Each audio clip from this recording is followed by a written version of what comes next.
जय माता दी। बड़ों को मेरा चरण स्पर्श और छोटों को मेरा प्यार। मैं एस्ट्रोलॉजर प्रियंका भारद्वाज स्वागत करती हूँ आप सभी का अपने इस यूट्यूब चैनल पर और आशा करती हूँ कि आप सभी लोग स्वस्थ होंगे और मस्त होंगे।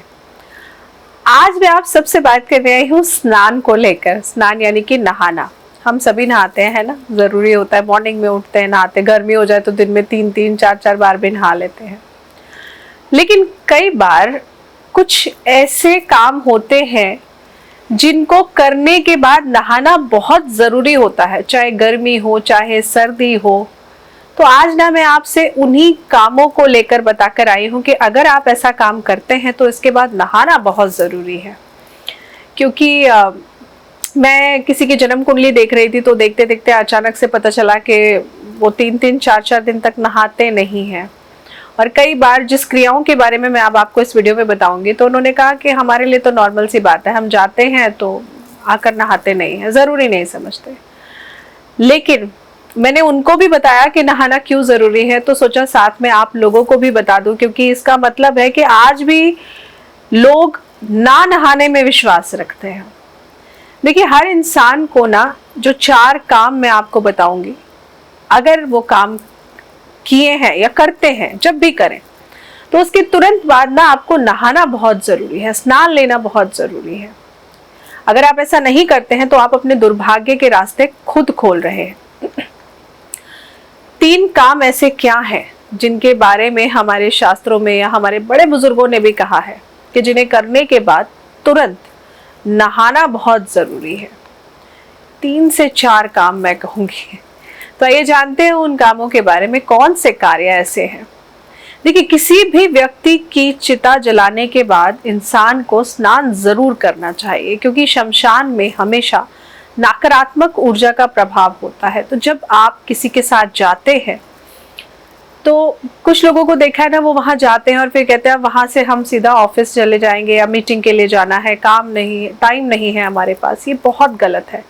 जब भी आप ऐसी जगह पर जाते हैं, किसी की मृत्यु हो जाती है, आप उसको लेकर जाते हैं, तो आपको घर वापस आकर जरूर नहाना चाहिए, क्योंकि इसका सीधा असर आपके मनोबल पर पड़ता है।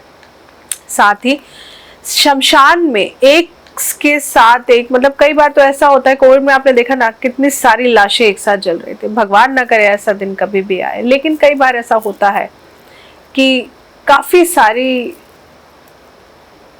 एक साथ दिन में 2-2, 3-3, 4-4 मृत्यु हो जाती है और हम जाते हैं तो देखते हैं कि चिताएं जल रही होती है ना।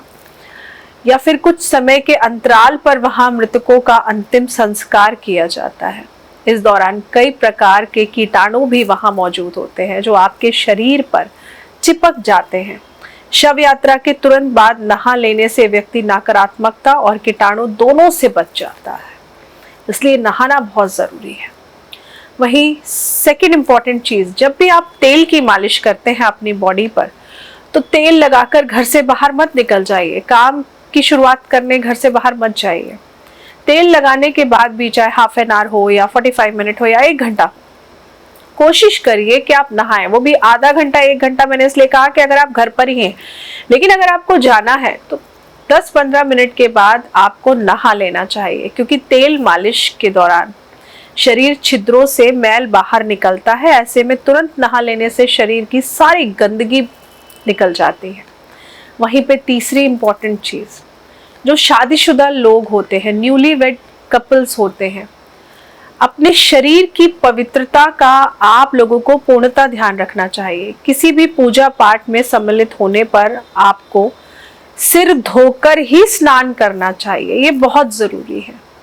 आप समझ रहे हैं मेरा इशारा क्यों है? न्यूली वेड कपल कह लीजिए या फिर जो लोग गृहस्थ जीवन जी रहे हैं, जब भी आपको लगता है कि कल आपके घर में कोई मेन पूजा है या आपको किसी पूजा में सम्मिलित होना है, चाहे पड़ोसी के घर की पूजा क्यों ना हो, लेकिन आप उसमें जा तो रहे हैं ना, तो ऐसे में आपको सिर से स्नान जरूर करना चाहिए। जब भी आप किसी भी प्रकार की फिजिकल एक्टिविटी करते हैं एज अ कपल, तो सिर से नहाना बहुत ज़रूरी होता है। ये बहुत बहुत बहुत ज़्यादा ज़रूरी है।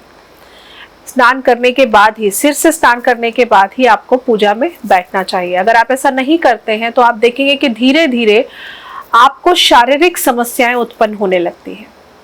वही चौथी इंपॉर्टेंट बात, व्यक्ति को बाल कटवाने के बाद या फिर शेव करवाने के बाद नहाना जरूर चाहिए, ये बहुत जरूरी है। शेविंग को मैं एक बार फिर भी कह दूं कि अगर आप अवॉइड करना चाहे करें, लेकिन अगर आप सिर के बाल कटवाते हैं तो आप जरूर नहाइए।